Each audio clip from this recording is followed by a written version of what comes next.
We're getting ready to go. Here we go. Hi, everybody, and welcome to this episode of The Whole Woman.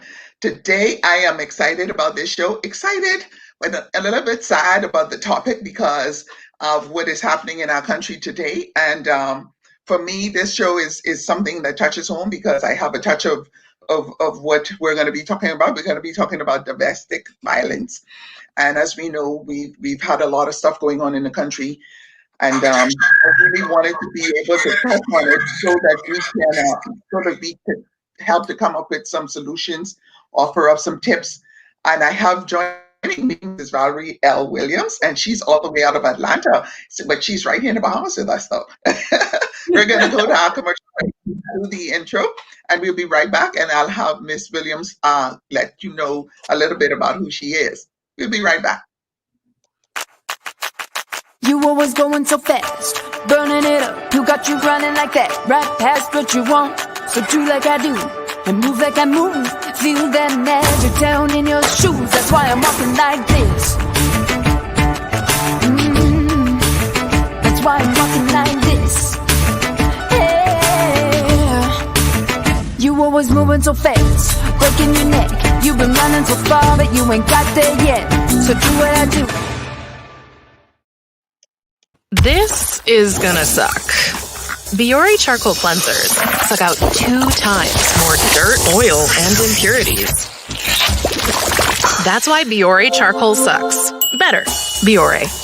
Free your pores.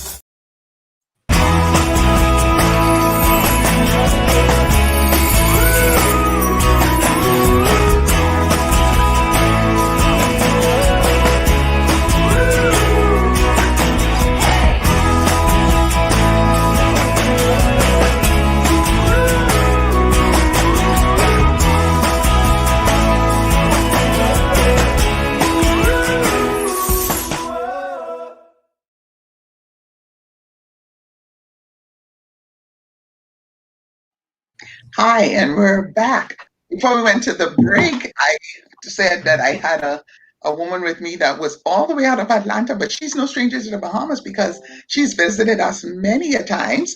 And she is here to talk to us a little bit today about her story. And we're going to be talking about domestic violence. And like I said before I went to the break, this is something that touches home for me. And when I'll get into that a little bit later. I have with me Mrs. Valerie L. Williams. It is so good to have you with me. It is a pleasure to be here. And I'm from Brunswick, Georgia. Oh, okay. Now, see, I know there's a lot. It's kind of like our islands because y'all have different. Right. Is it the county? Yeah, yeah. And we have different islands. Yeah. That's how ours work. But it was a pleasure to be here. It really is a pleasure to be here. Thank you for having me. You are so welcome. I'm looking forward to this. Not about the topic, but then everything is for a reason, so we're good with that too. Like we were talking off air, we're good with everything because so right now, I already see that we're having a little, I don't know why this internet is doing what it's doing, but we're going to get through this. Like I tell them, every time you're doing a live, it's like a crapshoot. You don't know what you can get. Right. And we're okay with that. Okay, let's jump right into the show. Ms. Williams, let's talk a little bit about who you are and what it is, who you are and what it is that you do. Okay. First and foremost, I'm a mother of 3 grown children. And I am a GG of 4 grandbabies, grand kisses. I'm an author, a speaker. I'm a domestic violence advocate, and I am the founder and CEO of Love Smart Incorporated. And Love Smart is a nonprofit that we started and is to bring awareness to teen dating violence. And so I just love traveling. I love reading. I love writing. And I just love inspiring people and presenting and speaking engagements and just meeting people and just loving on them and inspiring them. Yeah, and you're good at that. I have proof of that, and I will give you. I have a surprise for you a little bit later in the show, Okay. and it'll prove how you are. Right. Okay, You didn't mention that you're an author, but you're the author of 5 books. Let's talk about how you got to be an author. Yes, I am an author of 5 books, self-published books, and I also have a mother-daughter journal that I just published maybe a month or so ago, and that's doing fine. And I'm working on a father-son journal because I'm really into relationships and knowing that relationships need to be healthy and whole, and we have to Mm. start relationships in our families first before we can, go outside. And so I Wouldn't think you our know it, this relationship. internet is just, here we go. Okay. This,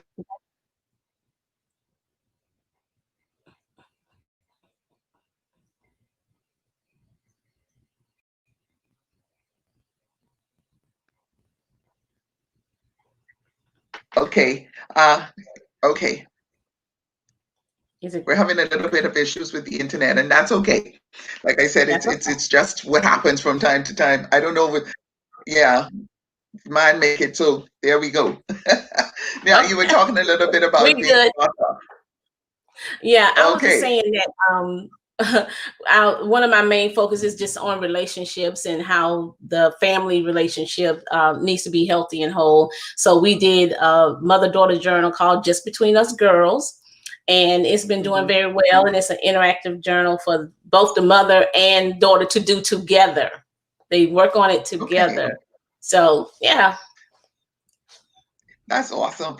I there are there's 4 other books that you've written. I know one of them is, we're going to talk about the main one later because I know that was born out of a part of what Right. went on in your life, and we're gonna get to that. I just want people to see sometimes people tend to do it a little bit backwards where they talk about the damage and then talk about the good Hmm. things.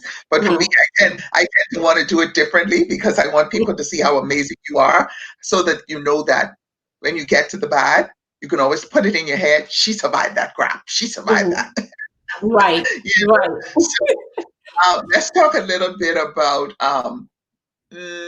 let's talk a little bit about your marriage. Let's talk about your marriage and what was going on in your marriage.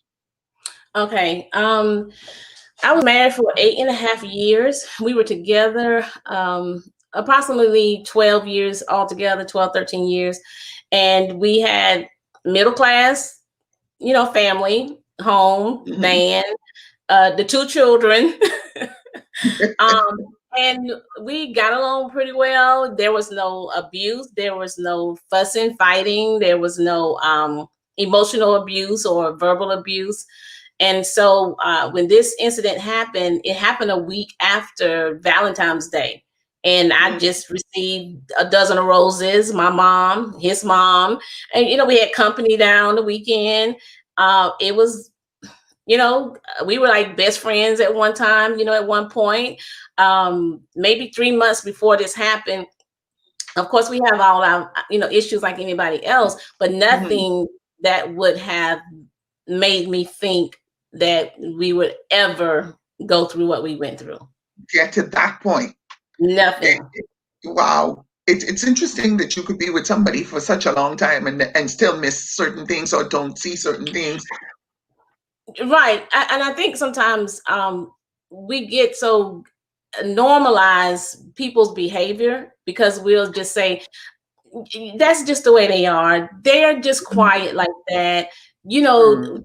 They just go within. They're not talkative, and we just kind of normalize it as that's their behavior. And that's why I always tell people. I said, being selfish, like he was selfish. We're all selfish at times, especially in In a way. relationships. Yeah. We're all selfish, but you don't look at it like that's extreme. you Mm. know Yeah. and so after this incident happened and I went back because I said, did I miss Yeah. something? Did I Yeah. miss something? Yeah. Like, was that abuse? Was that emotional abuse?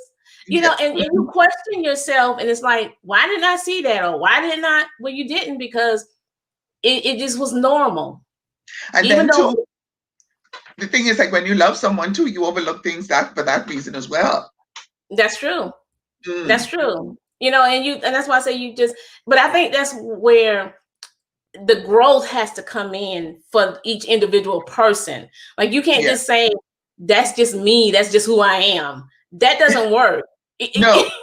you know, No. and so when you can't have your way, or when you get upset because somebody says no, it's like, you have this big tantrum and you Mm. lose this self-control, and it ends up, becoming something so bad that now you have no No control control. at all. Yeah. Yes. Yes. And the thing about it is that we have to, and this is something we were talking about on another show that I did. We were talking about you having the right as a woman to say what you want and say what you don't like, and say, because for some reason I think too, as us as women, we've I don't know if it's dummy down ourselves, but we tend to let our emotions and the things we feel go unchecked or unspoken. And a lot of times it gives people credence to Mhm. think that they can go ahead and do certain things to us because we don't address things when it happen. Because I found that I did that a little bit at one point in my life, Right. you know. But I just think sometimes, yeah, and I agree with you too. I agree with you because this is one thing that I was saying. I used to do that. If something mm, happened, and he would say, "What's wrong with you?" And mm, I mean, it was like an elephant on my heart, and I wanted to say what I wanted to say, but I would say nothing. see, you see what I'm saying? Yeah, and Yeah. then you shut down and you close down because your truth, you want to speak your truth.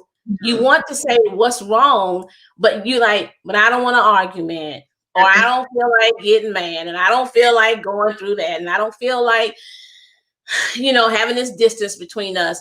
So you hold your truth and you Yes. keep it inside, but it's killing you. Yes. It's And killing see, you. that's the thing. Because you have so many women run, you look at it, you look around and you see women, and sometimes you because we've been there and we know certain things, you can look at them and you can see it, you can tell. Oh yeah.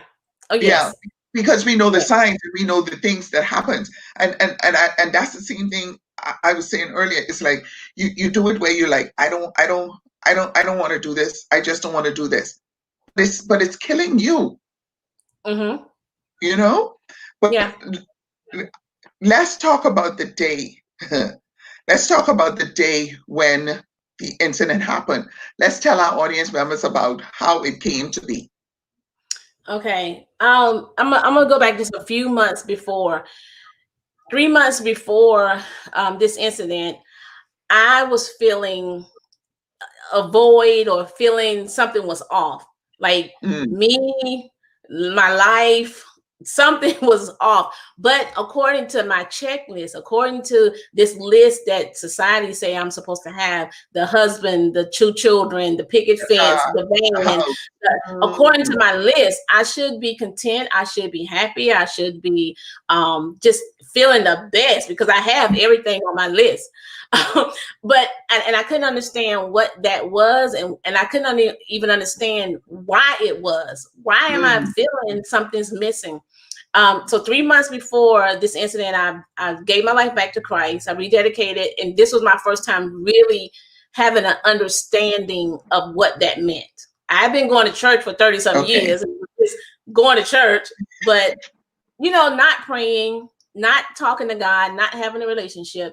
And I just was like, I just want to know if God is real. Like, I just want to know. And I told Mm, God that. I said, I just want to know if you're real, because if I just don't understand why I'm feeling this way. And so 3 months in, I started mm, reading, Psalms 27. I was praying, every morning, and just talking. I mean, really just talking to God, like, help me, be safe in the car to get to work, help me when I get to work, and help me, not gossip. And I mean, I was just talking to him about things that I never talked to God about because I never was praying. To be honest, I wasn't praying. yeah. And I began to feel another change. And so I would look at myself in the morning and be like, I feel something different, but I look the same, but something's changing. And so Something coming together. this particular morning, I got up, and he was laying in the bed, and he was holding a pillow. And so I said, don't forget to call in if you're not going to work. And he was like, okay, no problem. So I got the kids up, got them ready, and we headed on out the door. And I got to work. And so about 10:30, I got a phone call, and it was him. And he was like, I didn't go to work. So can you bring me the van? I can't drive the company's car. So can you bring me the van around lunchtime? And I said, sure, fine. And a young lady and I had been talking earlier that morning. I was telling her about this faith thing or this feeling I was having, and I was just telling her, I said, I just feel different. I just feel good. Nothing's changed. And so I went across the hall to my best friend and I asked her to follow me home. And she was working on a computer report. And so I said, well, Beverly, don't worry about it. I'll just catch a ride, drive my little putt back. I had a little broke down car, but it would have got me back to work. And so she was like, no, she said, I'm gonna be behind you. And I said, no, finish your report and I'll just get, drive my little putt back. And she was like, no, I'm coming. And I'm just like, I have a car. No. And so finally I just stopped, fussing with her. I left and I got home and then I went upstairs and he was sitting on the bed and I had some heels on. So I changed shoes, put some flats on. And by that time I heard bump, bump, bump, bump. It was her blowing the horn. So I peeked out the blind and he said, he jumped off the bed and he was like, who is that? And I said, oh, that's Beverly. I said, she came to get me. You don't have to worry about taking me back. You can do what you need to do. And he had on some khakis, white t-shirt, and socks. He was not dressed to go anywhere, so we head back downstairs. And as I'm going down the stairs, he's walking sideways down the stairs. And I'm like, it's a narrow space. And I'm like, so we get to the door and I went to reach for the doorknob.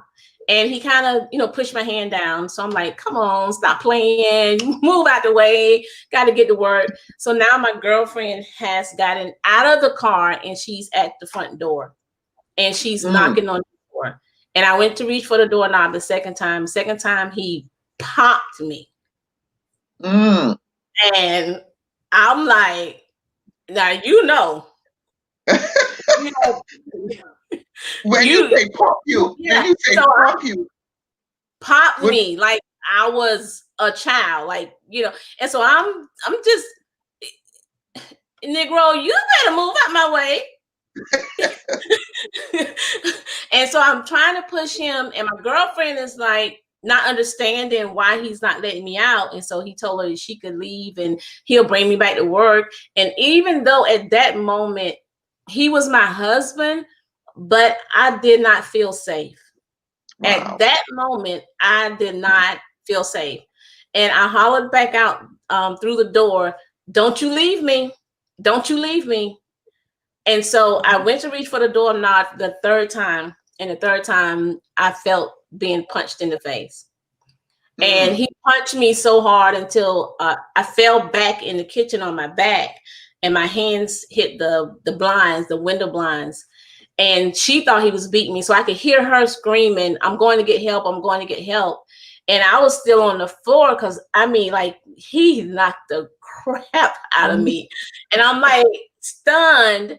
And I could hear him jumping the stairs. And so I got up off the floor and then he was back downstairs and he went in his pocket. And so by this time I'm up off the floor and he went in his pocket and pulled out a gun. And so he told me where to go sit. And I'm like, where did you get a gun from? Why you have a gun? What are you doing with a gun? Because we didn't have any guns in our home. And he just told me to shut up, go sit down, told me where to go sit, put the gun in, and, to me, point the gun at him, point the gun at me, did that. And I'm just like steady trying to talk to him. What's going on? Talk to me, baby, talk to me. I'm just anything I can think of. Trying to calm him down. Yeah, anything, to calm him down. And the phone rang. And as I was walking by the counter, it was just reflex. And I grabbed the phone and it was my girlfriend who was outside. It was her boyfriend and they worked together. And she had done called the police. She had done called my mom. She had done called Beverly had called everybody, but I didn't know, and she didn't know that he had a gun on me. She didn't have any idea. And so I sat in this chair. We had this wicker chair back in the day. They used to have these big wicker fan chairs. And he told me to sit in the chair, and I sat in the chair, and he told me that, he said, we're going to die today. Wow. And so I just, of course, I brought up the children, just anything that I could remember. Yes, because your life, at that moment, you feel your life is in their hands. Yes. Yeah. And so those 3 months that I was praying and really, reading scripture and things, I began to know God's voice in those 3 months. And so sitting in that chair, I heard a voice saying, move to the sofa. And I was saying to myself, I'm not moving. Having a conversation with the Holy Spirit, right? Yeah, he had a gun on me, and I was like, I'm not, to myself, like, I'm not moving out this chair. And move to the sofa. And I got up out the chair, and he followed me, and I just knew he was going to shoot me. And he followed me with the gun, and I sat in the middle cushion of the sofa. And he came over to the end of it was a 3-cushion sofa. He came over to the first cushion, and he was like, I know she's called the police. I'm not going to jail. We're going to die today. And she came back to the door because she's trying to get in, and she's bamming on the door and everything. And he was like, I'm not going to jail. We're going to die today. And so he fired the gun, and I saw the sheetrock in the wall to my right. I lost it. That's when I lost it. That's when now I'm really crying. I'm begging. I'm just anything I can think. I mean, hysterically crying and begging, And so I'm like, just don't do it. Just please don't do it. Just put it down. Just begging and begging and begging and begging. And he pointed the gun, and I went over to the right. And when I went to the right, I felt being shot. Wow. And immediately blood started coming out of my nose. And so I could feel, I kept going like this, but my arm was hurting. My arm, I could tell I couldn't sit up. I could tell that I couldn't feel it anymore. And I could. Wouldn't you know that the technology would do what it do in the middle of this? But listen, I don't know what you would have done in that situation. I'm going to take a break. And by the time as I come back from the break, hopefully Valerie would have gotten her Wi-Fi sorted out. So I'm going to go over and take a break, and we'll be right back. You're sitting in anticipation, man. What's going on? We'll be right back after these messages. This is gonna suck.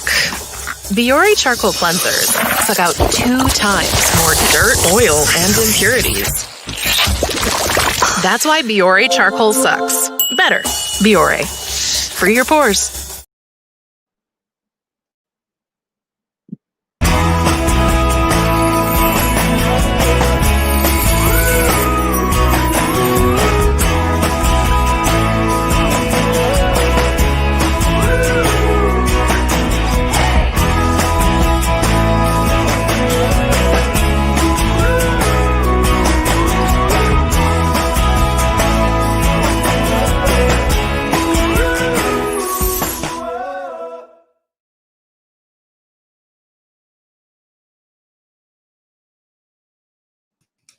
Okay, hi. Sorry about that. That's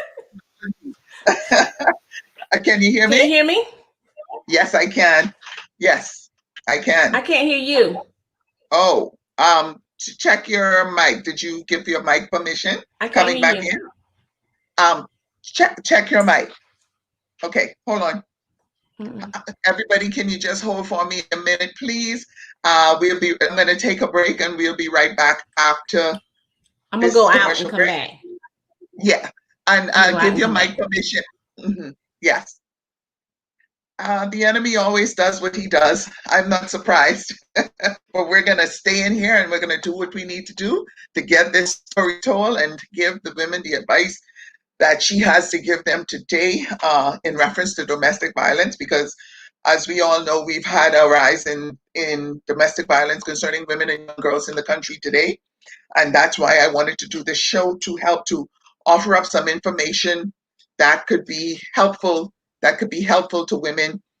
Hearing Mrs. Williams's story, hopefully the information that she shares and the testimony that she gives would help to make a difference in the lives of the women who are watching this show. And if you know someone who's going through something in reference to domestic violence, you need to reach out to them and help them come up with a plan to make their lives better and move into a better space.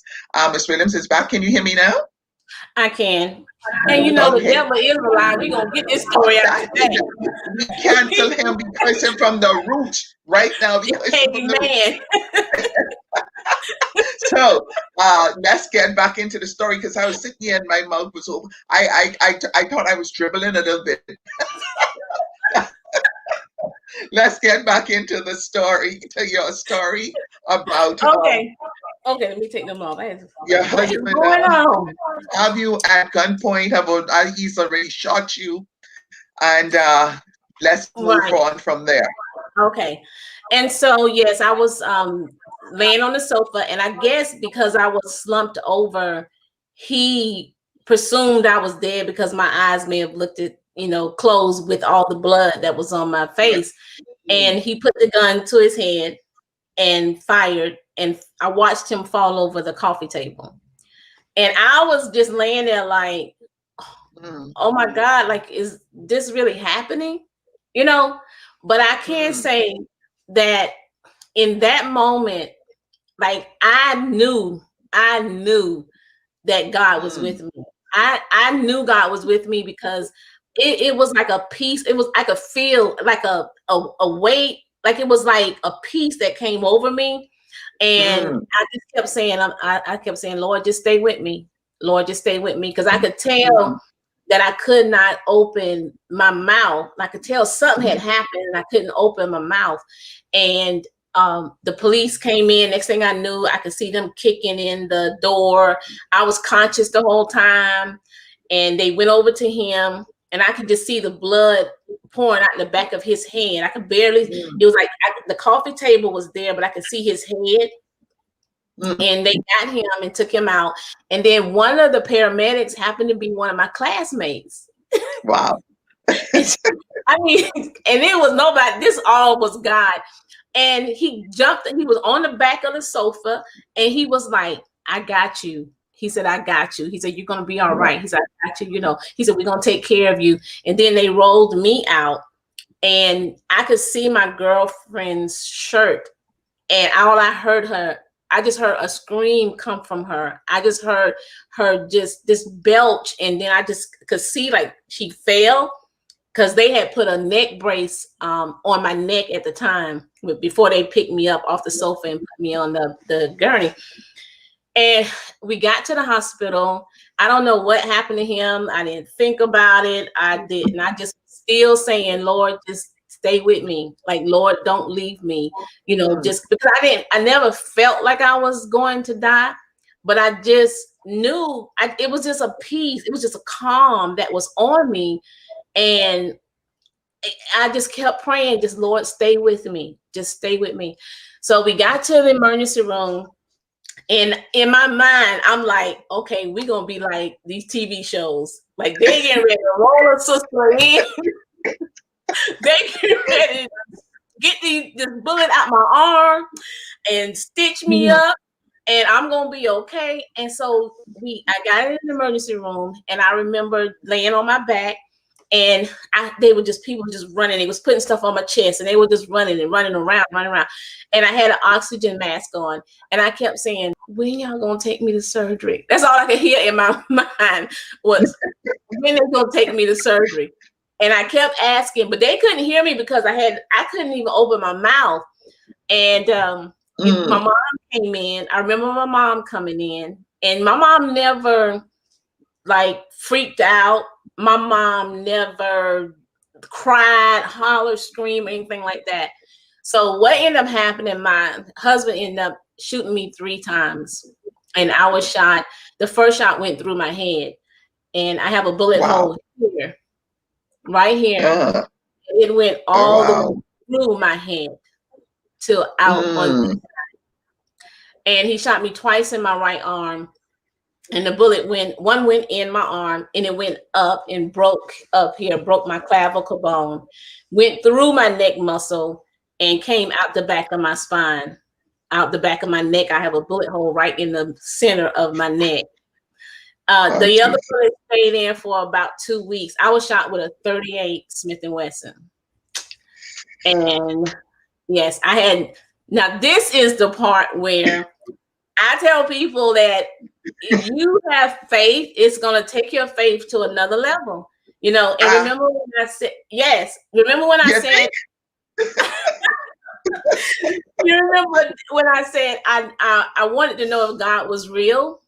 Well, now. Like, But, I had no surgery. I had no stitches. I had no bones uh, cracked. No bones cracked. It shifted my jaw a little bit. I had no blood transfusion, and I lost like pints of blood. None. I had nothing done to me in the hospital. Like, even the bullet that went through my my God. arm. Yes, the bullet that went through my arm and went up and broke my clavicle. When they picked me up off the bed to get the CAT scan, head scan done, it just fell out my Mm, neck. Like, it just fell. It just fell out on the bed in the back, out the back of my neck. And of course, I'm just going through the motion because I just I got I think I was just there. I was just mm, there, you know, mm. um, devastated, traumatized, but I was just there. I mean, just, but I didn't know that I had been shot in the head till 2 days later. Like, Wow. I had no pain in my head, none But, whatsoever. but who real now? Who real now? I know. Oh, he's real. Oh, he's real. No, he was setting you up from the beginning. When he was He, telling you, when you was having that debate with the spirit, he was setting you straight then. He was yeah, putting you in a position to keep you from that yeah, point on. Now, that's my belief. You can believe. that's right. Now I know you have your belief because that's your story, right? But I believe Yeah, he was setting you up from then to get you in the I chair so believe you could that. look like I you were believe dead. that. Yes. God Yes, is amazing. because I could tell I mean, anybody.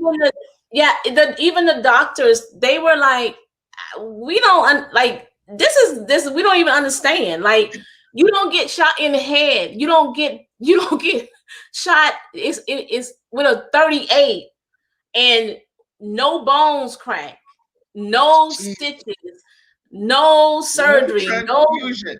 No, nothing. no, Look at nothing. God. All the blood I lost, nothing. No blood transfusion, and it was blood on my clothes. I have a picture of the sofa I was on, soaked Mm, in the sofa, soaked in the pillow. I mean, explain it. you can't even explain it. You um, can't fathom it, you know? you can't explain it. The police chief came in. I can't remember because my days, I kind of lost track of time. And Mm, the police chief came in, and he was like, he said when the call came in, I just knew they were gonna say it. We have a young lady, African American, that died. that, He said because wow. when they kept telling me that you had a gunshot wound to your head and you were Mm. talking, Like, he was like like, what's this? I'm like, what? Yeah, he Modern said day so. miracle. Yeah, so he said I wanted to come to your room to tell you myself that there's somebody up there that's looking out for you, And he said Hey, I had Jesus. to come. Yeah, he told me, and I heard him, but at that time I was so hurt. I mean, I was hurt, Yeah. and it just it was like, and that's why I tell people, I said they see you now, but they don't know that darkness that you come out of. You know, like you have to Yes, literally yes. fight when stuff happen unexpectedly and you're not expecting it and Mm, life just happens. It can take you to a place where you can feel like you're losing your mind. yeah, because now you're trying to figure out, because like you said, you guys didn't have any more, you guys didn't have any Right, more issues other than the normal stuff. So now you're right. trying to figure out What? what took place to cause this Right, man to go to this right, place, and how right, is it that he said he loved me, and he right, could do this to me without even thinking about the children, because that's the first thing you think about is your children if you're a mother. right. And you do, and you Wow. have all these questions, and you want to answer, you know, and then you have Mm, street committee, and this is a thing I tell people, especially be careful with victims, because you re-victimize somebody because you always looking for, mm, why did this happen? Something had to happen for him to go off. Something an had to answer. happen. Yes, What did yes, he do? And you be like, what? Like, okay, if there is yes. an answer, does it justify you shooting me in my head and shooting me 3 times? Does it Is it even okay with matter? y'all?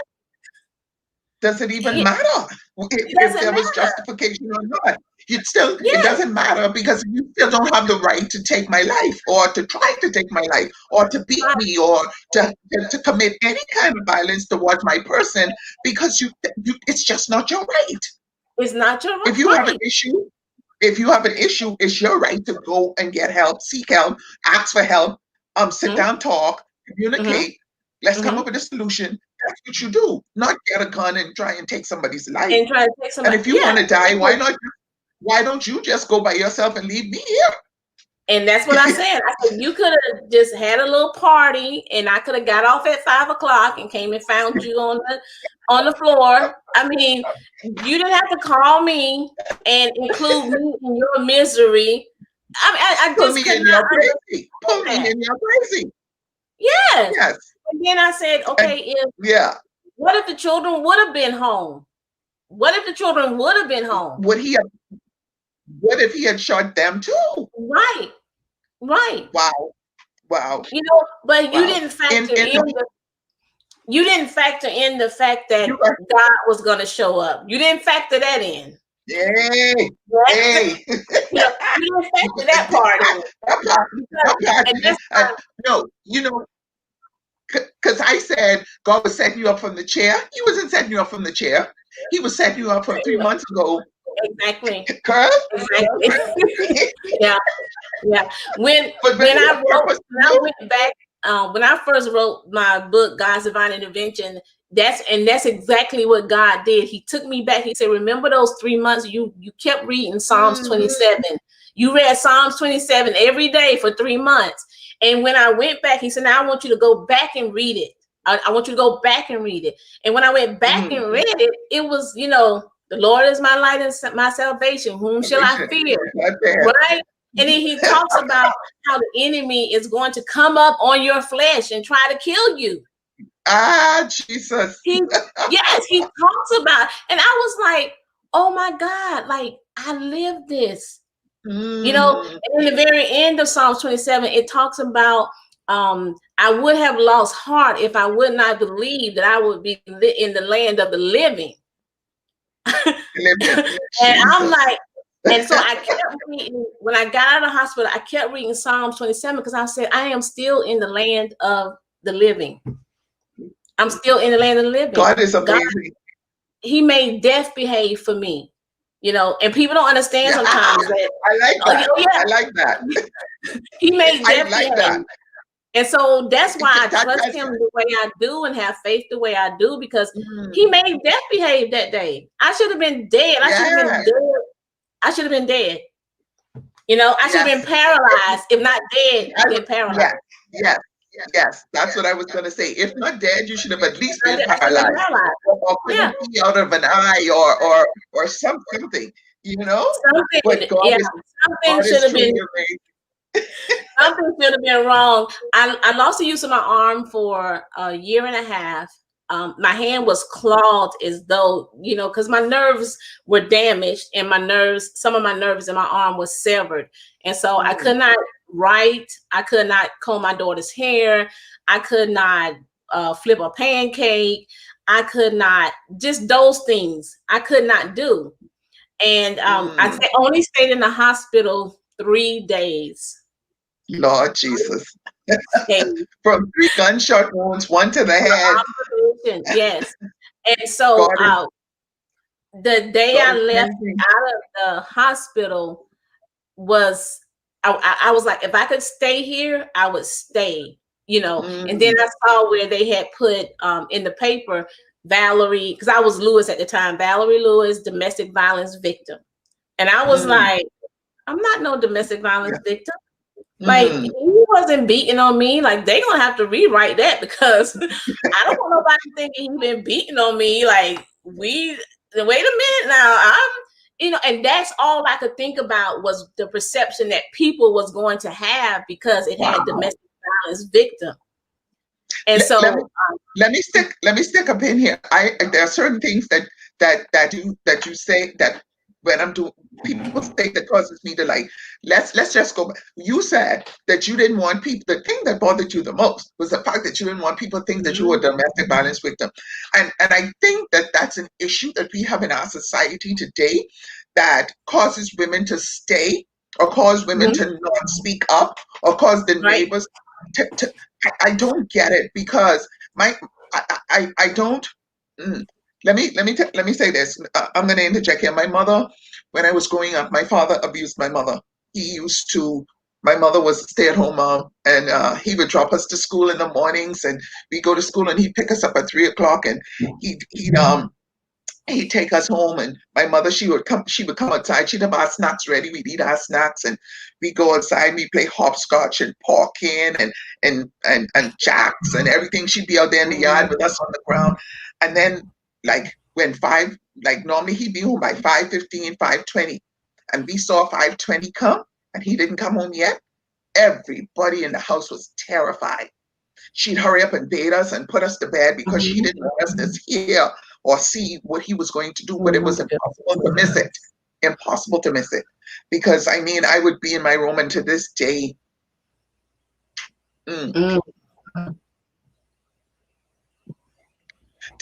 I would hear the blows and her hollering and screaming for him to stop kicking her and stop hitting her and stop. Let me just say, before I go any further, my father got the opportunity before his death to ask for forgiveness and to give his life to the Lord. So I'm grateful for that. But those memories that are there, they never go away. They never go away. They never go away. And I think that's one of the things for me that made me strong in the situation that I was in, to say, you could do that. If you want to do that, you can do that, but don't ever put your hands on me, because then we have a problem. Okay? Right. I know that, because you don't want people to think that women don't want people to know that they're the victims, because they think people will think less of them, or they're afraid. You know? And they do. And they do.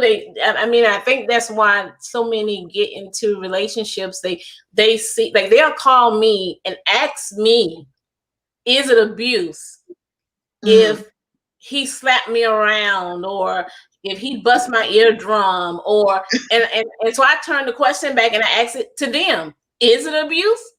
Do you think it's abuse? Because what you accept, people think that you tolerate that, know? And so, can do it to you. And sometimes, like you say, they'll put on that it's all wonderful and it's all good and it's all lovey-dovey and it's all this, instead of being honest with themselves. Like, not wanting to have a relationship so bad that you put your standards down, or you accept stuff that you have no business to accept. Nobody deserves to talk to you the wrong way, put their hands on you. No one. But if you don't set those boundaries up in the beginning, like you trying to you don't prepare to date. People just date, and then they make it work as they go. You got to Yes. prepare yourself. You got to Self. have standards. You got to have boundaries to protect you. Yes. Yes. You Yes. know, and it's just, and like you saying, this just the shame of you don't want nobody to know that this person is beating on you, or maybe not beating on you, just talking, calling you out your name. Being disrespectful Yeah, in want to terms know of where what you they are all the say. time. Yes. And see, the thing about it is, and this the same thing I keep saying, and you know, I get passionate. I have to be careful because I get passionate about this Me because this too. is something Me that, too. yeah, no, seriously. So between the two of us, they have to get something Me today. too. I'm Because let me trying. tell you something. I'm going to tell you now, you don't get to say anything in the wrong manner to me because I will check you and I will check you quickly. And I'm not going to do it disrespectfully. I'm going to say to you, now listen, I need you to just, you need to step back with that. Right. And if you don't do that, I will choose to leave your space. These are the boundaries that I've set for my life now. Right. These are Right. the boundaries for my life. You get But that's not Yeah, to but do that's the homework that a lot of women don't do. A lot of women it have not set boundaries for right themselves. there. That right And there. that's why I'm saying today, if you have not set boundary for yourself, you need to sit down and set some boundaries for yourself. Like one of my That's boundaries, right. you're not calling me no B. Like you're not calling me no B. It ain't gonna So, slip out your mouth. It's not nope, gonna, oh, I didn't mean nope, it, or I was nope, mad. That's a wrap. That's a boundary nope. for me. That's it. You're not putting your hands on me. You're not gonna be throwing me around. You're not gonna be talking to me like I'm nothing. No, and Nothing. I'm gonna communicate that to you. If I Yeah, meet so you you, can I'm gonna understand it communicate clear. it to you from the beginning, So you could get it clear. And the so first you time can you get it do it, clear. and Yes, the first time you do it, you better know, like I say, get me home, Negro, get me home. Once I get to the safety of my house, you will never see me again. yes, exactly, Guaranteed. exactly, Guaranteed you will exactly. never see me again. Yeah. Promise you. Because Yeah, and I think you'll be okay with that too, because so many don't want to be alone. But I always say I'd rather be healthy by and myself than alone. to be That's sick with right. you. I That's mean, right. it's like you don't want to go to dinner by yourself. You don't want to go out of town by Girl, yourself. You don't I'm want the to. best company ever. Yeah. So you will accept all this stuff, all of this negative behavior, this unhealthy Yeah, behavior. You that's accept it. it because of the little moments of happiness Of that you do pleasure. get. That doesn't even in any way make up for the pain and that you're feeling. Because Right. the truth of the matter is when you're going through that stuff, I looked at my mother. I have my mother's Bible that she my mother's Bible that she had from when I was a little girl. All the pages are worn. And in the back of the Bible, after my mother passed away, I was reading all the stuff. They used to go there back in the day and put our date of birth, and if a child died, they would put the stuff there and stuff. Right. And in the back of that Bible, I see. I'm just gonna call some dates because I don't remember the dates exactly. September 20th, 1969. Left Michael. That was my father's name. Then there's another entry, September 20th, September 14th, 1981, 70, left Michael. And there's about Mm-hmm. 4 or 5 of those entries. Mm-hmm. That's how many times she tried to leave. Yeah. That's how many times she tried to leave. Yeah. And one of the things I want to say to women nowadays, you have to if you're a woman who's working, thinking, breathing, have a mind, set yourself up to always be an individual person. Mm-hmm. Yes. Financially, Yes. spiritually, emotionally, physically, set yourself up to be a whole person so that if you see something, you're able to make some decisions and make a move. Mm-hmm. That's so true. That's true. That's what I would say. Yeah. Don't get Yeah. in a marriage and be like, oh, we're married and this and everything has to go in one account. And you're an individual person, and so is he. He has the right to have an account if he wants one. You have the right to have Mm-hmm. one if you want. You can have a joint one to do what you want to do with the house and all the other things that you want to Mm-hmm. do, but you have the right to be a whole person. And these are some of the things that we need to let women know.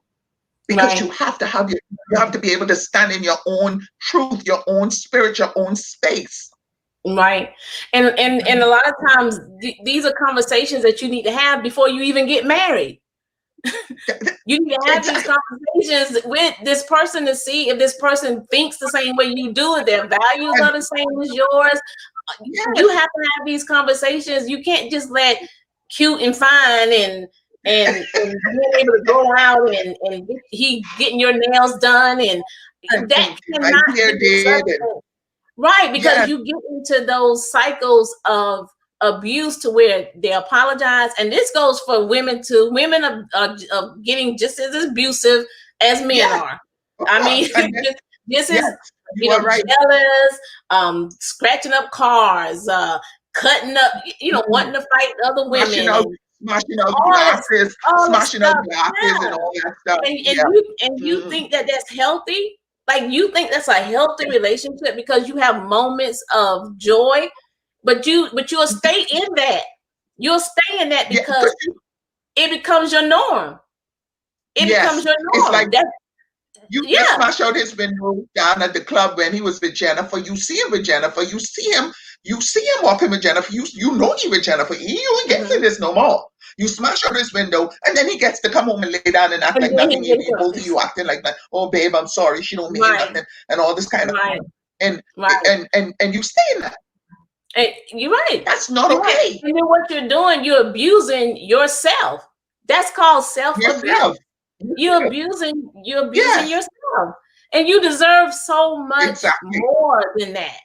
Let me be in a healthy relationship. What does that look like? You need to ask that question. What does that look like to you? What does a healthy relationship find out what he's thinking? What does that mean we're in a relationship? What does that mean? Because you may have a different point of view of what you think the relationship is than what he thinks the relationship is.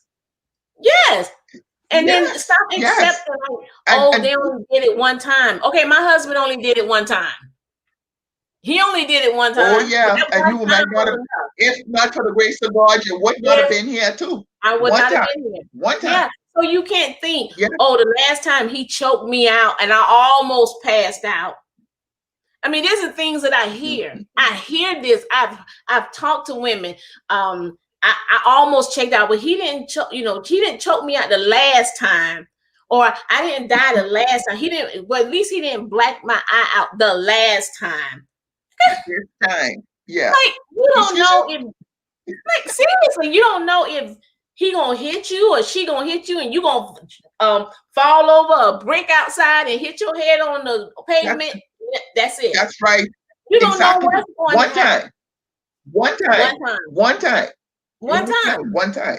And the thing about it is, no, you go ahead. You go right ahead. No, I was going to say, I'm like you. I'm so passionate about this. We both trying to. I have to be like thinking that somebody's keeping tabs on you and controlling you, and you think that's cute. You can't tell the difference for somebody caring about you and somebody trying to control you. Yes. You have to see, the thing about it is, though, you know what it goes back to, though, Valerie, is the fact that what you said earlier about doing the work. You have to do the work. And I say that so, and see, when people say do the work, I always say here on the show, I say, explain what doing the work means. Because we say that, and that can be a whole myriad of things. Let's talk about what doing the work looks like, so you can be in a space where you can say to somebody, you get not to do this to me. You get not to speak to me in that way. You get not to treat me that way. What is the work that you need to do, women need to do, to get to that space where you're strong enough to say, listen, I can be with, listen, if me and you out and you do something to me, I will walk home. Walk home. And you can stay and you will. And you understand what I'm saying? Get to that place. Become that person. And be okay in that space. Okay? Let's talk about what that looks like. That's what I wrote in my first book. I wrote about finding myself. And this was like the very first time that I had to find who I was. Like I was somebody's mom, I was somebody's sister, I was somebody's daughter, I was somebody's wife, but who was I? And so I had to find myself and be okay, going to dinner and going out to eat by myself, going to the beach and just sitting, writing. What do I like? what is my truth? Like, what am I going to put up with? What I'm not going to put up with. And so the more I did that, the more I wrote in my journal, the more I began to understand this is what you like. This is good for your life. And I also understood. I also understood that any relationship, whether it's a female or male, it has to be purposeful before it's personal. You're not coming in my life just to be coming in my life. It's for a purpose. And I shouldn't just come in your life and not have purpose. Yes. Right. Yes. But we coming into each other's life because you cute and I'm cute and we fine and we just we just feel something. Yes. No. What's the purpose? No. What's the purpose? Yes. Are you depositing? I need something are you depositing into my life? And what are you depositing? Yeah. What are you depositing? That's a good question right there. Are you withdrawing? You could come in and deposit hurt and pain and abuse and everything else and then walk away. Right. You understand? Because I've learned that people love you from their experience, from their experiences of love. That's how they love you. Yeah. So you have to teach them how to love you. Yes. I have to. That's okay. I'll be over in the Bahamas as soon as COVID over. Don't worry about it. See, like you go for yourself because you want the path. Because seriously speaking, I'm like I don't even know what to say. I'm to the point now where at the end of the day, if I have to stay by myself and go back where I come from, the way I am, I'm gonna go there just like this. And I like it just like that. Right. You understand? Right. Because at some point you have to come to own yourself. I like me. I like plenty me. Right. and a lot of times the reason why they don't like them because you become somebody else. When you try to please somebody else all the time, when you're trying to be a certain way for that person and not for you, you wake up one morning and you're like, I don't even know. I really don't know who I am. I really don't know what I like. I really don't know. You become somebody else. You become somebody else's puppet. They get to control you, tell you where to go, tell you how to dress.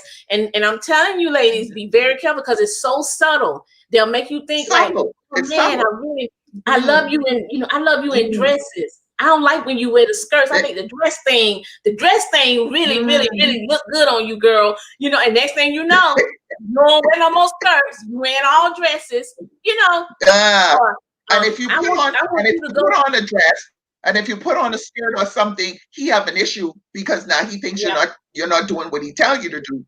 But now he's already done walked your mind. You understand? Exactly. Yeah. And the whole time you're staying in these relationships and you're unhappy. And don't think for a second that people don't see you. Because they see it. Mm-hmm. Yeah, because you're wearing it. You wear it. Even though you put on your makeup and you get your hair did and your nails did and this thing. And then, one of the things I realize, and it's funny now, it's like, you be the last one to know. You say you be the last one. You be the last one to know that everybody else know that you're not. Yes. And then when you find out, and then you make a decision, and people find out now, then they start coming to you, and they're like, "I wanted to tell you a long time. I was trying to tell you, but I didn't know how to tell you." And all. So everybody knows like you. So it's you just fix yourself. Just fix yourself. Yeah. Sorry. Self-love is so important, though. Self-love is so important because when you love yourself, that's something that you've nurtured for yourself. Yeah. And nobody can come and take that. And that's why I always say you gotta be good. You gotta be good and complete and whole. You can't think, oh, somebody else come and make me happy. It's somebody else's responsibility to come and make me happy. Or you have all these expectations of this person, but you're not whole and healthy yourself. And so that way, if that person, where I am right now in life, like I'm good. Like I'm on a square. I'm on my square. Like I'm good. I'm good. Okay. Do you know it? So if they come in your life, that's good. That's good if they're adding to Mm, it. They're complimenting. yeah, They're making yes, you better. They make you want to be better. They see your better, vision. They yes. see what you're doing. You're pouring into them. But if they leave, then I'm still good because I was Then I'm good still when you good. came. And I could be good while you're here. Right. And And so I when can you go, be good. I could be And good. it's not saying that we don't want anybody or That's not it. it's That's not not it. saying that. It's just that you have a standard and you're not settling for just anything for anybody to treat you like just to say you with somebody. You with No, somebody. and and no. and, and like I say, everybody knows everything. Everybody knows everything because Everything. at the end of the day, it's in the public's eye, and Yes, you can't get away from it. And then when you find out you're crawling on the ground, wanting to die and give up and don't take care of your children, don't take care of yourself, won't comb your hair, don't they say don't take baths and all this stuff because you allowed somebody to walk in and you right, think that they're what's holding you up or making you whole or making you who you right, are. And that's not the right. case. I tell people, this is something I learned. One of the things I learned, I put my trust in God and I allow God to deal with the other person. That's Hmm. in my friendships and stuff because you can't control anybody and you can't make them do anything that you want them to Right, do. You have to right. trust God that He is God and that if you're His child, just like how He took care of you in Hmm. that scenario with your husband, that's Right. what God would do for you if you put your trust in Him and if you believe in Him. He's not a man. And the thing about it is if you're trusting Him and you're putting your faith in Him, He has to come through for you. But Hmm. you have to let Him. We Yeah. have to stop Yeah. making decisions based on and this thing feelings. Oh, I feel. Feelings. Right. That's Look, right. I That's feel. right. You can't Yeah. work with your feelings because your feelings can tell you jump off the bridge tomorrow. You going Yeah. with it? Yeah. That's true. You That's understand? true. Yeah. And Feelings come and feelings go. Feelings come and feelings go. But when you have a principle, when you have a standard, when you have a the standard, boundary, that you're gonna stay. You like I'm standing by this. I'm not moving. This is who I am. This is what I value, and this shows that and I value my life and value who I am. what- You know, and then and sorry, and for women, especially if we have children, mhm, because now this right here comes home with a situation that has taken place here in this yeah, country in the Bahamas with a mother and a daughter, and I'm not throwing any shade because I don't know the situation or anything, but when it comes, if you're a woman and you have children, you have to make it ain't about you. it's not. And you have to make wise decisions when it comes to your children, That's where your right. children are concerned, because you That's do right. not know, especially if you're just getting to know someone. You don't. That space, Bring them to the your space house. that Yeah. my daughter is 29 and my son is 20, and the space where my children are sacred. Right. Let's just establish that that's Right. sacred space. And I got one grandson, and he's my Hmm. whole world. That right there is sacred space. It's sacred. So Right. anything I'm gonna do in my life that happens outside of where my children is, they're Hmm. gonna know because I'm gonna let them know because that's Let your them know. protection as well. Don't ever let somebody isolate you to say nobody knows that you're in a relationship with them because then that gives them the power to take advantage of you. You That's right. always let somebody know who you're involved with. I don't care what it is. Right.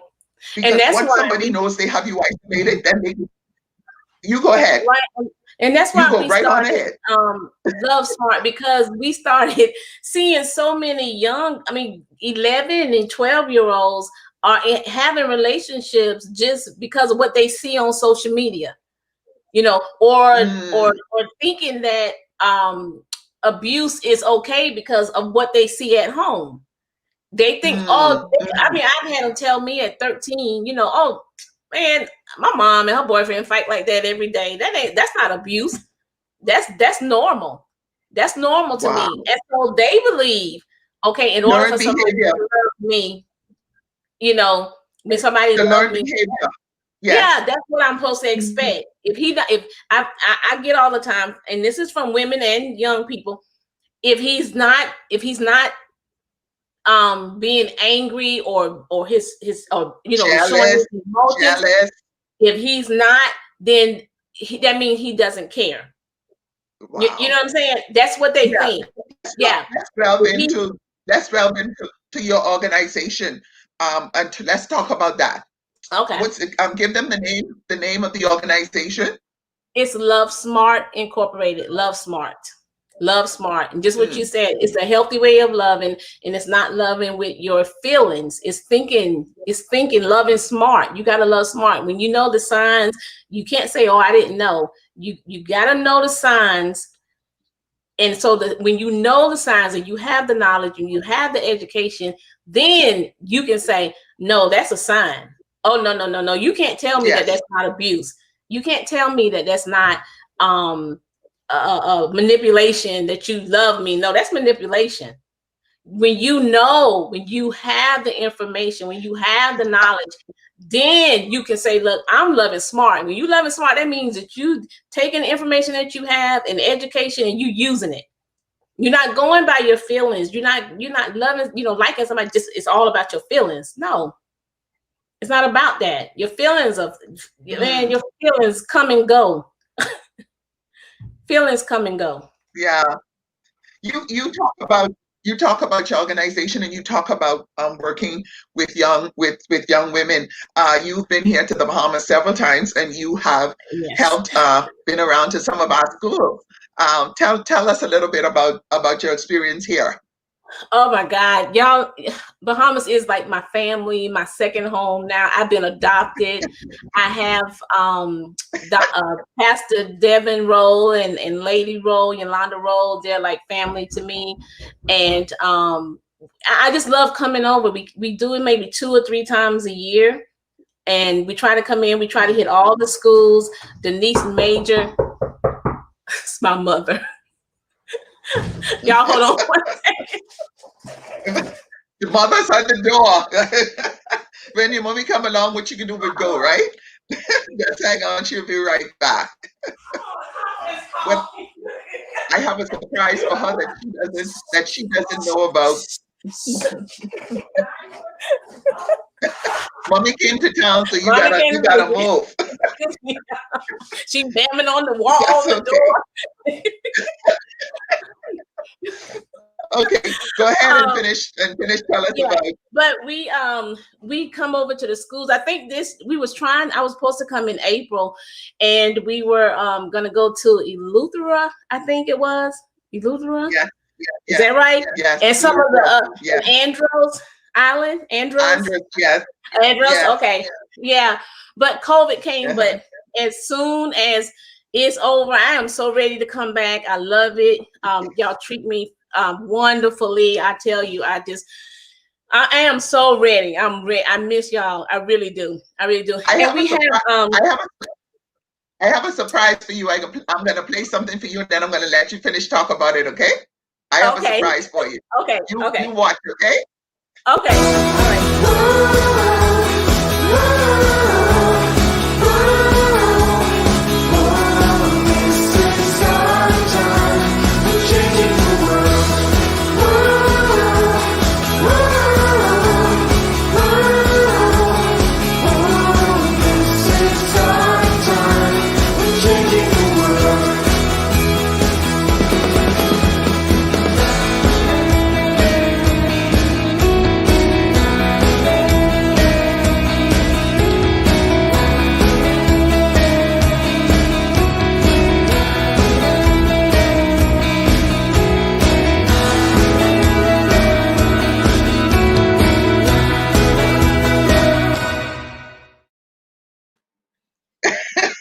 I created that for you this morning because I wanted to say thank you for coming to the Bahamas and making a difference in the lives of our young women. And Denise sent me the photos, and Denise Major has an organization that you work along with. She's an awesome young woman, and I think her organization is one that warrants being mentioned, and she's helping to make a difference in the lives of young women as well. Yeah, she is. That's my sister. I love her. I thank God for that connection. I thank God for the connection with you and I. And I cannot wait to come back. I cannot wait to come back. I'm looking forward. I'm looking forward to you being here where I can physically give you a hug when COVID ain't happening, right? Right. When COVID ain't have a social distancing 6 feet, right? Or 6 feet, Right. yeah. But uh, let's get back to.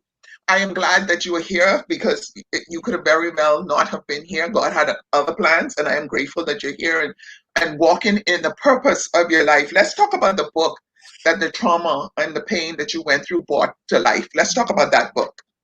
Okay. That book is God's Divine Intervention. And because when I look back over that time period, that is exactly what was happening. God was intervening. That morning when my girlfriend was at work, he intervened. He had her to say, no, I'm coming to pick you up. 3 months before that, when I gave my life back to Christ and was just reading, he intervened. He just intervened that whole time, even in the right before I got shot and during when I got shot, he intervened.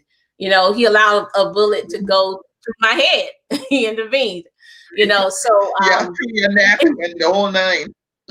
yeah. Yes. And so he just kept showing me that he's there. He even showed me that even in the midst of confusion, like I said before, when I was, begging and crying and just pleading, even in the midst of confusion, that you have to be in a place where you can hear God's voice. When you have a relationship with him, you can hear his voice even when stuff is going on, when it's crazy, when it's loud. And so if you have that relationship, you'll hear his voice. God's divine intervention. I also talked about finding me again, like I talked about earlier. The forgiveness process when we end up going to court, that was tough because we didn't go to court for a year and a half, and I was just like, he got to go to jail. Okay, but he lived. He lived. He lived. He did. He He did was live. a terrible shot. He was a terrible shot anyway. I'm so glad. But yes, he lived, and he ended up having to have surgery. He stayed in the hospital for a while, then he got out. He never went to jail at that time. And then they agreed finally a year and a half later for 10 years mandatory, which wasn't enough. It really wasn't enough. And yeah. And so, but I believe that year of waiting, that year and a half of waiting, it allowed me a chance to let go. People tell you, let go, let God. Yeah. But they don't tell you how to let go. Like this man shot me. How do you do that? Yeah. But you do have to open yourself up to allow God to do the healing and do what he needs to do in your life. Because when you do let go, it gives God an opportunity to start restoring. Yes. Yes. Yeah. And so it wasn't like I just said, I forgive you. And it wasn't like that. I started out saying it, and eventually as time passed, now that don't mean I'm going to have no tea with him. I ain't having no cookies and none of that. But None. I had to let go and had to forgive in order to move on. And then when I did, God began to open doors and had me write this first book. And then I wrote my second book, Sweet Oil from a Broken Vessel. And that was like the lessons I learned out of it. Was I going to be bitter or better? That was a chapter in it. Are you going to be bitter or are you going to be better? The broken pieces. That's the decision you have to make. Right. And the broken, because sometimes we can look at our life and it feels like it's broken, but if we give those broken pieces to God, then he makes more of those broken pieces. Yes. So yes. and that's what and God's divine was I wrote that at a time when I was hurt. I was still hurt and I didn't want to write it. I did not want to write that book. I did not want to write that book. Because I didn't want to write my book because I wanted my house back and my car and my life back and all of that, Yeah. And because I felt maybe I could have something to tell somebody then once I got everything back. But that was not the case. And I wrote it. That was not the case. I wrote it, and then people started asking me to speak, and it just took off. And I was able to travel. I was able to put my children through college with it. Help paying, selling it out the trunk of my car, selling it out a bag. I would have it in a bag at Walmart. Did what you had to do. Did what I had to do. But basically, I wrote it because I wanted people to know that God was real more than anything. And I tell people that book is not about my ex-husband. It's about what God did in my life. That's what it's about. Yes. That's what it's about. Yeah. And so from there, I wrote other books, and he just made me think I was somebody. Yeah. So. Okay, Valerie's frozen. But what? Okay. One of the things I wanted to say is that out of our pain, if we do the forgiveness and if we do the work, God will bring the glory out of the pain of our lives. Because the truth of the matter is, I believe, and I say I believe, that whatever we go through is to help us to become who we are. And if I'm looking at you, I know you love who you are. I can see it. You become the woman that you were meant to be, and that in itself is part and parcel of everything that you went through. Yeah, but like you say, it's work. It is work, and we don't like to do the work. It's work. And before, like you said, we'll tell people it's a process. It's work. Everybody's process is different. But God will show you what you need to do. Sometimes it's at a conference. Sometimes it's talking to a friend. Sometimes it's therapy. But you got to be willing to do what he tells you to do. Sometimes it's quiet time for you, to sit down somewhere and work on you and be honest with yourself. What do I need to do? Yes. What area in my life I can do better? Those are things that's the work. Yes. And sometimes we don't want to. Yes. It's like, it's hard. That's hard. Being patient, that's hard. Yeah. Because you see yourself and you see your flaws and you see your faults, and that's not pretty. It's painful because sometimes you say to yourself, because I could tell you, like, you're so stupid. How come you didn't see this? You're so stupid. How come you didn't know this? And that's a hard place. And then you have to forgive yourself for once you do the work of seeing it, because once you know now, you could repair it. So now after you've gone through and found it, now you start to repair yourself. You're amazing. Everyone makes mistakes. You did that. You don't have to do that again. And these are the things you have to do now to help to bring yourself out of knowing that you made those mistakes and you saw the things. And now you bring yourself out of it by saying, I am the head and not the tail. I am above and not beneath. I am not the sum total of my mistakes. That's not who I am. That's not who I am. And you have to come to a place to understand that. Yeah. And you have to, sometimes you got to sit still and be like, if you're repeating the same thing or you're in the same type of relationship, different face, same issues. Different skin. What is it about me that's attracting the same kind of person? And start working on that, like really, really, really, really be honest with yourself, and then stop getting into relationships just to be in them or accept. Why am I accepting somebody abusing me just to say I'm with somebody? What is it I'm lacking? Really? Yes. Yes. Because it is a lack in you. Just like you said, it's that thing where you have to say, now what is it that and a lot of us marry our fathers in a lot of ways too. Because it's the learned behavior, I think, that continues to perpetrate through our lives until we stop, like you're saying now, and start to look at it and say, no, I don't want to marry my father. I want to marry someone else that's different or better, or That's true. And please let me say here, because like you said earlier, and I say this all the time at the Whole Woman, we love men. We know there are men out there that are being abused as well. And these are the things as men that you have to do as well. You have to take back your life and not just want to be with a woman and their situation is sometimes a lot different from us, because they want to be with a woman because she's sexy or she have nice boobs or nice hips or or she's pretty, and they get in it and they stay there and they are abused because the women really don't like them, but because sometimes they're doing everything for them and everything, they keep them around just to do it, and then they're abusive to them. And women are more verbally abusive.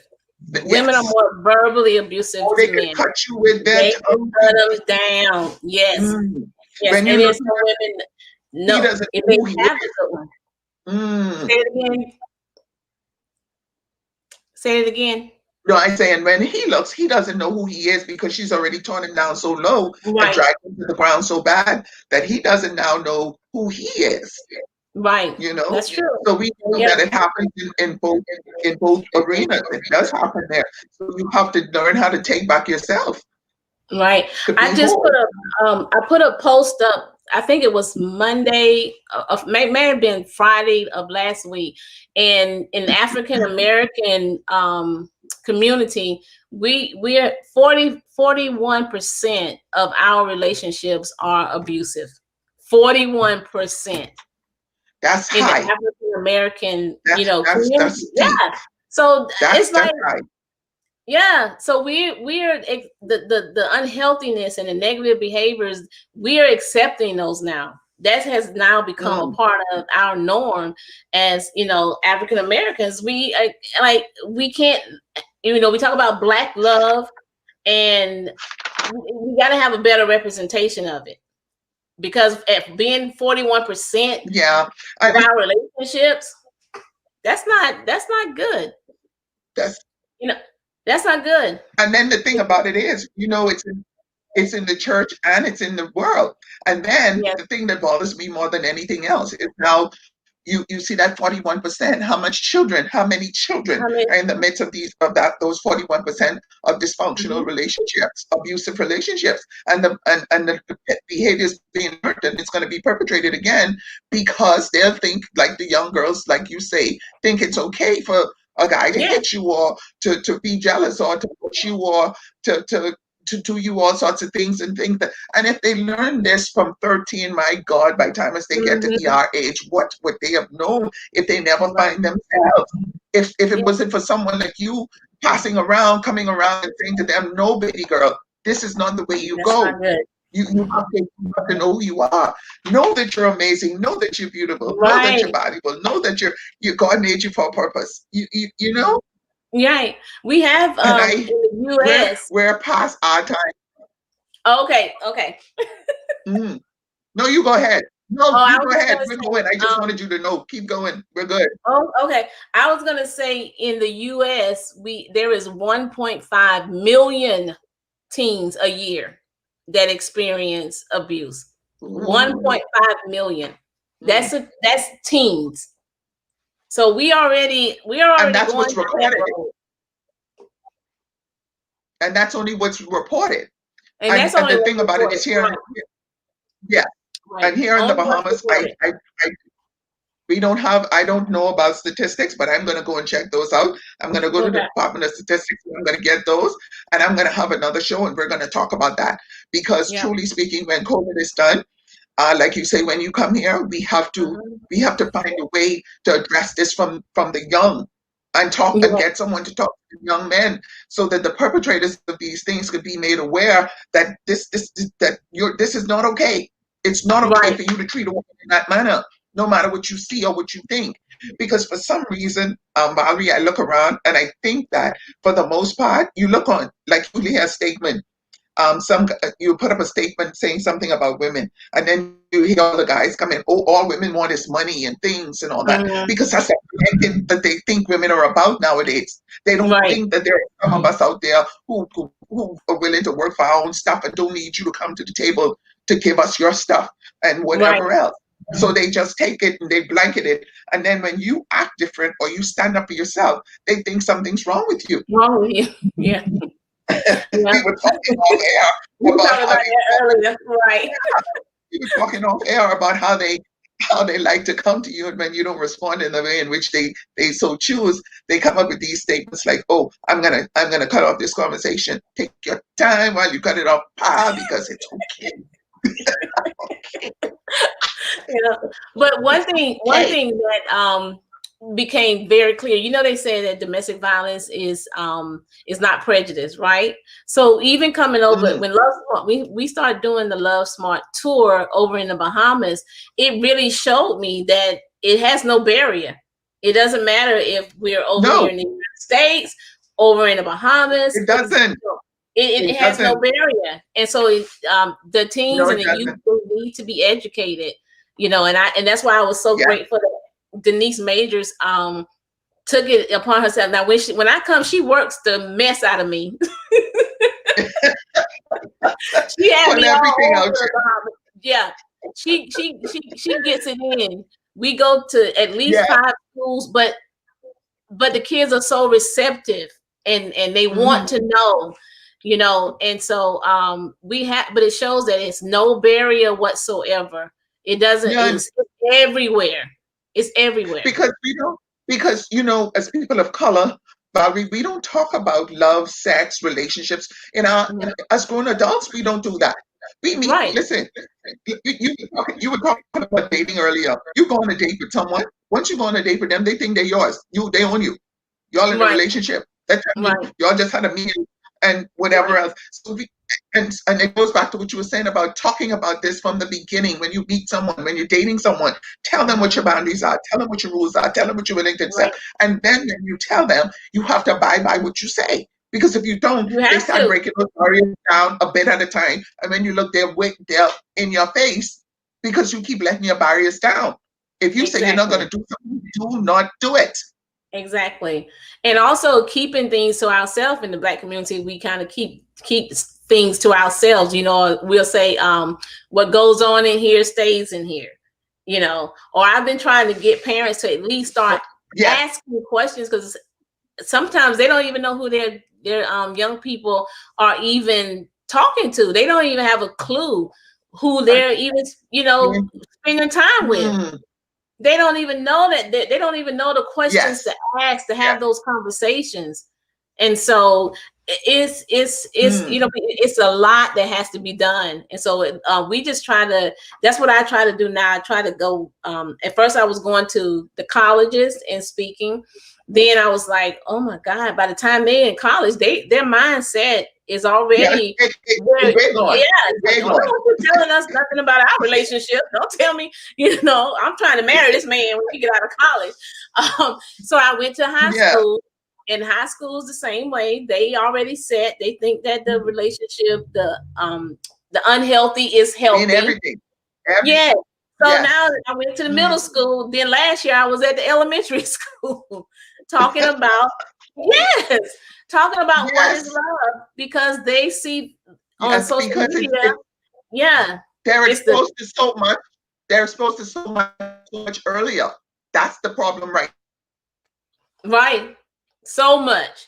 And nobody is sitting them down. And so you need to arrest it.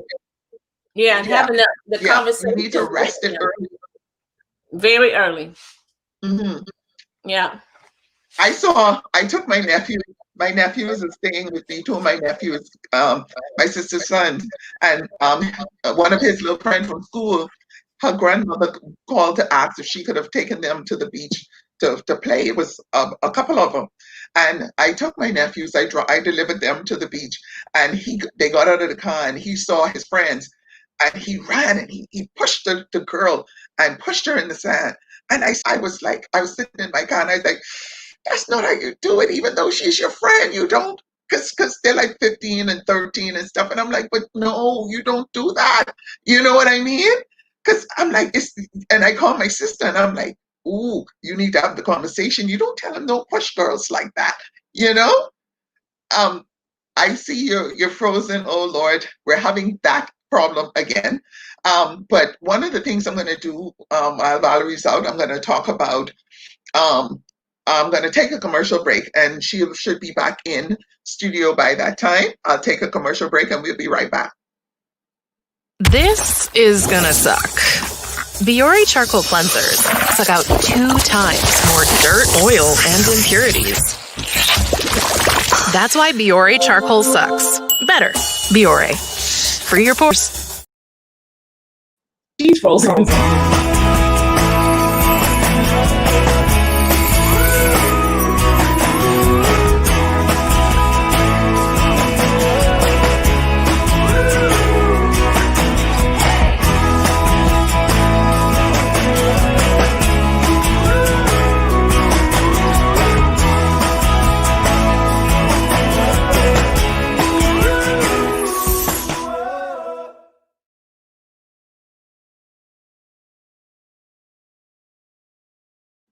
We're back. Let me take this opportunity here to do as I do each week to say thank you to the sponsors of the Whole Woman Show. That's Bahamas Wholesale Agency and Justin with their Biore Rose Quartz and Charcoal Facial Cleanser. That thing is just amazing.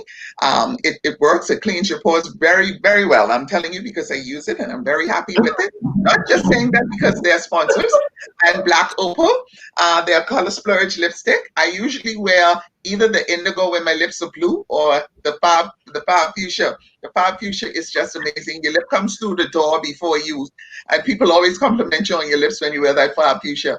It's really, really nice. And you can go to any of our leading drugstores and you can make a purchase of either one of those products and go ahead and get them because they're very good. And I'm not just saying that because the Color Splurge has vitamin E that keeps your lips moisturized and keeps it doesn't go in your teeth like most of the matte lipsticks because it's matte. It's really, really nice. I'd like to say thank you to those guys for being sponsors of the show. Thank you for being back. This internet, like we say, it does what it does. Thank you for being back, Valerie. One Yes. thing I would like for you to do is tell our women, speak to the women that are watching this show, or speak to them so that they could speak to someone that they know about. What are some of the things that women need to do? Some of the signs that they can look for in a relationship that may be abusive or could walk towards being abusive. What are some of the signs that they can Okay. look for? All right. Some of the signs are like when I have an echo now. Okay. Can you hear me okay, Regina? Yeah, I can hear you. Okay. Yeah. All right. That sounds better. Some of the signs are like you have to be very careful because they can be so subtle. It can look like love and feel like caring. So you have to be very, very careful. You have to know, for one thing, like manipulation. When you tell somebody everything about you and everything you need and everything you want, sometimes they will take that and use it to groom you. I'll say that. That's a good word. To groom you because now they know everything. They know what you Yes. need. They know what you're searching for. They know what you're longing for. So you have to be very careful because they'll take it and start manipulating with it. They will say things like, "Well, if you love me, you said that you cared about me. So if you did, you would do this." And so little things like that, and you're saying in your mind, "Well, I do love him. I don't want to do it, but I do love him. So this is a way for me to show him that I love him." That's manipulation. A lot of our things are being manipulated by, if you don't have sex with me, somebody else will. And so he's Yes. the down campus. So I don't want nobody else to be his girlfriend, and I don't want to be intimate with him. However, this If is I letting don't, him know. Right. So little things like that, you have to be careful. We talked about jealousy early. Jealousy has a thin line between that. You have to know the difference. Jealousy is not cute. no. Jealousy is not caring. Somebody just caring about you because they don't want you talking to anybody else. I've had where high schoolers, it could be 1,500 students on campus. And a young lady told me one day, she said her boyfriend don't want her talking to anybody else. Anybody else at the school. Like Okay.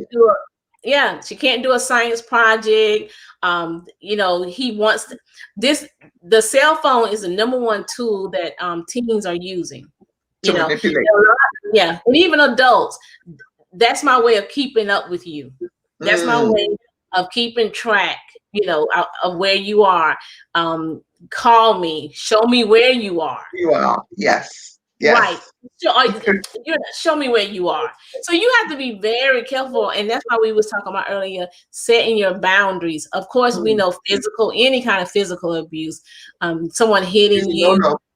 Yeah, is a no-no. Picking up something to hit you with, slapping you around, pinching you, holding you from leaving an area, that's abuse. Holding you down, pinning you down, that's physical abuse. Verbal abuse, downgrading you, putting you down on Facebook, on social media, Mm, saying mm, things about you. That's abuse. And so you have to know within yourself what you're going to tolerate and what you're not going to tolerate. And that's why we were saying in the very beginning, sometimes you need to just take a break and maybe not date anyone and get, mm. sit down Find somewhere yourself. and really, go, what do you want? What are you looking for? Do you want a relationship, and what do you want to gain out of this relationship? What do you want? What do you need from this person? So you don't have all these expectations for someone just to make you Mm, happy, and then you find yourself in a cycle that's repetitive because it's a sign, but yet you don't step away from it. choose to ignore it. Yeah, because Hmm. you think You choose sometimes to that, ignore it. yeah, I can change him. I can love him enough to change Mm, him. You know, mhm. all he need, or Yes. become someone's nurturer and their enabler. So Mm, they become codependent on you. And so now you're doing everything in a relationship for that person to make that person happy, and yet you're going without. So those little things like that, you have to really, really, be careful about in relationships. And are you even ready for a relationship? Like, yeah. Because are you that's another thing. like, are you Yeah. really ready? Because that's a lot. If you don't understand Mm, what it means, it's a lot. Because like I said before, some people love you from how they've been loved. what, Some people love what it you from takes. their experience. It takes. Yeah, and Mm, you're different from the last person that they loved, however they may want mm. to act that. So Bring, you have to prepare and talk about all those things so you don't get them and spend all your time um fixing a relationship instead of enjoying your relationship. yes. Yes. Yeah, Yes. And that's important. That right there is important. And that comes from doing the work. Like we right. said It comes before, from doing doing the the work. work. That's how you get yourself ready. Right. Another thing I want to say is own your truth. Like, own your truth. Be truthful with yourself. If you're in an abusive relationship, And you, find someone that you trust. Find someone that you know that you can just bare your soul to. Tell somebody. Do not try to carry that burden by yourself. It is help out there. There's a way of doing it. You can't be like, oh, I'm gonna leave, you have to mhm. be strategic. You have to be smart about it. Yeah. But what I hope is that you don't even allow yourself to get into those relationships. I hope that love smart. Yeah. Think about what you're doing. Think about the actions you're taking. Think about the steps you're taking in this relationship. And if you see the red flags, pay attention to the flags. Pay attention to them, because Yeah. you feel abuse. If somebody cuss me out, I feel that. If somebody hit me, I feel Yes. that. Yes. Nobody have to tell me, Yes. is that abuse? It's It's abuse. yes. So I mean, Yes, it is. give it a name, say, call it out, say what it is. Because if not, you're gonna find yourself in a cycle, and then next thing you know, 10 years from now, you're gonna be in that same place, going through that same thing, and you've been Yes. wasted 10 years of your life in an abusive relationship. If you make it 10 years, if you make it, Yes. because I To always say if you that make way it out. Yeah, to be you older. either get out, or they're gonna kill you. Okay, make it no simpler than that. Yeah. Here in the Bahamas, we have the Women's Crisis Center, and I want women who are watching this here in the Bahamas, if you have any problems or if you're going through an abusive relationship, you can reach out to the Women's Crisis Center. The women down there, they do a phenomenal job. They've been around for years, and I've heard some of the when I was a reporter at the Tribune. I heard some of the stories about how they were able to help women. So you can, I'm going to drop the number for the Women's Crisis Center at the bottom of this Facebook show. So if you are going through anything, you can give them a call to get some help. Like Ms. Williams said, if you're in an abusive relationship, sometimes you don't say anything. You just be strategic. You make a plan and you exit. You exit. You talk to someone who can assist you.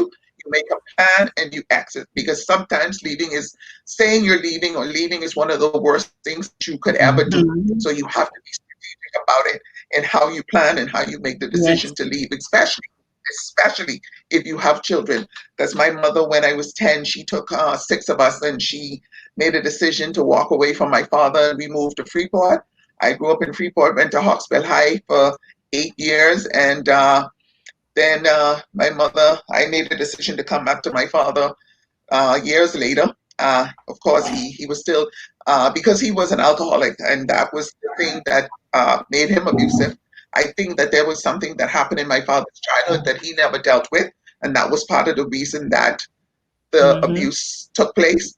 And one of the things you have to do, it goes back to what we were saying about not about healing and fixing yourself Mm-hmm. and jumping back and who you are before you enter a relationship. Come to know Right. who you are so you have control over your life. This is not, this world is not even the same as it was during my mother's time. It's even worse now because people think nothing of taking a gun and shooting Mm-hmm. someone like Mrs. Williams went through. It's sad, but it is true. So you have to be careful. The violence that is happening. We, like I said, we have an example here in our country today that has taken place, and a child, an 8-year-old child, was involved, and that to me is one of the saddest things that could have ever. My see, I'm nobody. I will be crying in a minute Mm-hmm. because that life has been taken, and that child did not live to see her to enjoy her life or to be who she was created to be. And we have to be careful as women about the decisions we make. I can't say that enough. We have to be careful about the people we let in our lives, and men, Mm-hmm. women, and men. Be careful about the persons that you let into your life. You do not have to be with someone to be happy. I'm my best person. I am the most amazing person I know, and I enjoy my own company. I go to lunch by myself. I go to dinner by myself. I do stuff by myself. I go to the beach and I swim by myself, and I just dance by myself. I do everything by myself, and I'm okay with Mm-hmm. that. I'm okay with that. And right now, I'm in a space where I'm loving it so much. Do you want somebody to come in and bring crazy to the piece that you found? I'm like, okay, am I telling the truth? That's right. You telling the truth. That's all I'm saying. Because right now, you find so much peace when you're on your own, when you do the work, when you take the time to clean yourself up and find out who you are. You find so much peace that you don't want somebody to come and take it away, you Mm-hmm. know? It's So you have true. to trust That's God true. to bring the person who will come and compliment it and not try and take it away from you. I we could go on talking. We're almost at 2 hours. Oh my It's Yeah, it's supposed to be an hour-long show. Let me take this opportunity to say thank you to you, Mrs. Williams. I enjoyed it thoroughly. And let me take this opportunity to say thank you to you for being with me, for taking the time, because I know your time is busy and you have a lot of stuff that you're doing. I am so honored to have had God. Oh, you thank in my you. space. And I I am am. grateful. I'm grateful to Stanya. I am so grateful to Stanya. She got this one right. She really did. She really did. And I really am. I'm looking forward to coming back home. I miss you all. I miss you all so very much. And we also we usually bring Love Smart bracelets to the students. And so I Okay, do have some. I'll be mailing off some of the bracelets to them, the Love Smart bracelets. So I'll be okay. mailing them to Denise, so the students can get their bracelets Love this year. smart. Yeah. And then she could plug in a word to give them a word at the same time and let them get the bracelets. Just plug a word in so that they can know how amazing they are. I want young women to know that they are fabulous. It just Yes, I yes, can't we do. even they're like this I tell them they're like this beautiful like rose that hasn't even bloomed as yet. And Mm-hmm. it's so amazing. And when it blooms, it's just so beautiful if you let Right. time and in its right place. And it's just so amazing. They need to know Mm-hmm. that. They They really need do. to know. They do. Yeah, yeah, Yeah. And just be that, and be that yes, and bloom, right. And just be yes, that. So we have yes, to make sure we continue to work and do our part and teach, educate other women so that they can help educate the youth. And together we can do it. Together, we yes, can do it. We gotta be yes, better. Like we was talking about earlier, the yes, whole woman needs to woman, be better. the Yeah, whole woman. yeah, and be Yeah, healthy and healed. So I appreciate you so yes. much. Thank you for having me.